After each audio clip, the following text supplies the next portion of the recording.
Dan, hey Adam, my name is James Maselna from Movie Death Bliss. Thanks for taking the time to sit down with me today. Sure. Is that a Fighting Illini shirt? Is that what you got All on? all day, we're playing tomorrow, baby. I. Nice. Are you, Nice. where are you from? Are you from Illinois?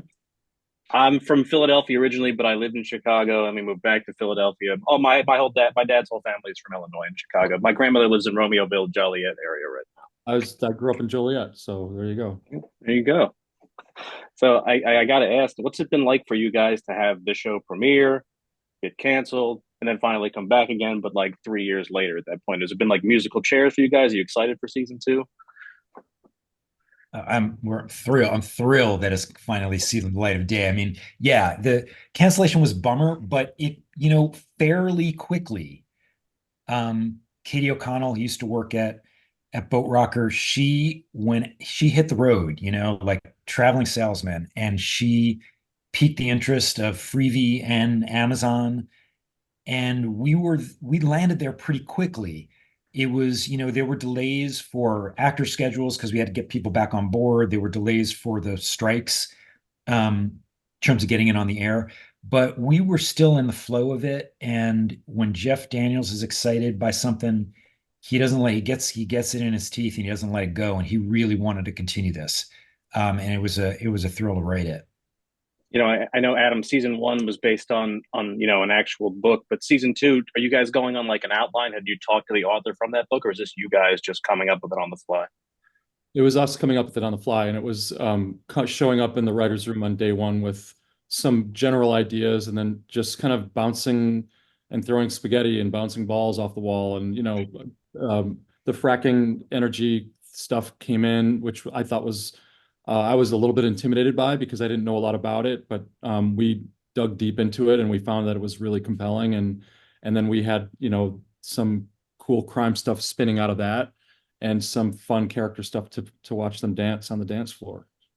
Yeah, a lot more political intrigue, it seems like this time around. Like I said, I'm doing this interview from Philadelphia, but I lived in Pittsburgh for a little bit. So, like fracking and the gas industry in Western PA, it's always a huge, huge issue out that way, I would say.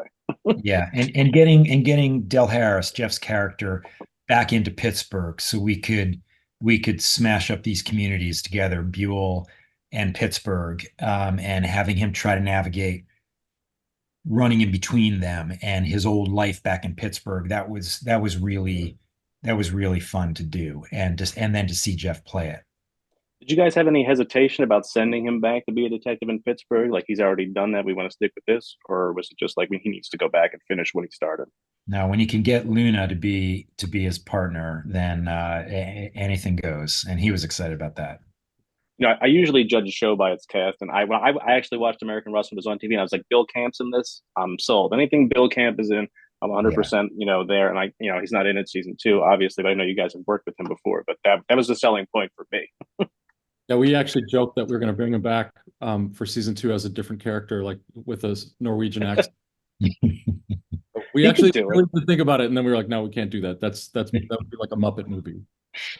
You know, I know you guys worked on the Looming Tower together with Jeff. And anytime anybody ever asks me, what should I watch that I haven't seen or haven't heard, I was like, you got to watch the Looming Tower. It's fantastic. You might not have heard of it because it was, buried under a lot of streaming stuff at that point, but it's great.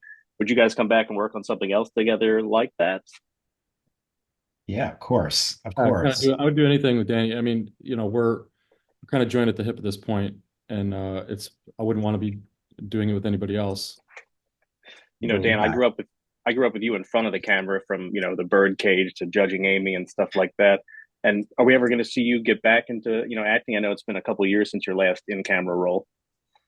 I started to get a little resentful because I was like, I can't believe Billy Crudup and Mark Ruffalo and my old friend Phil Hoffman, they're getting all these roles. And then I finally had to just look at myself in the mirror and be like, dude, they're better than you.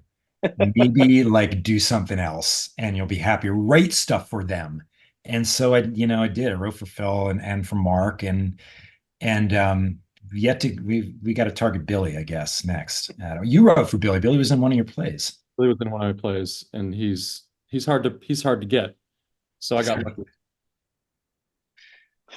Got it. Well, thanks, guys. I appreciate you both sitting down with me today. I can't wait for everybody to watch season two of American Rust when it comes out in a few weeks. Thanks again. I appreciate it. Thank you.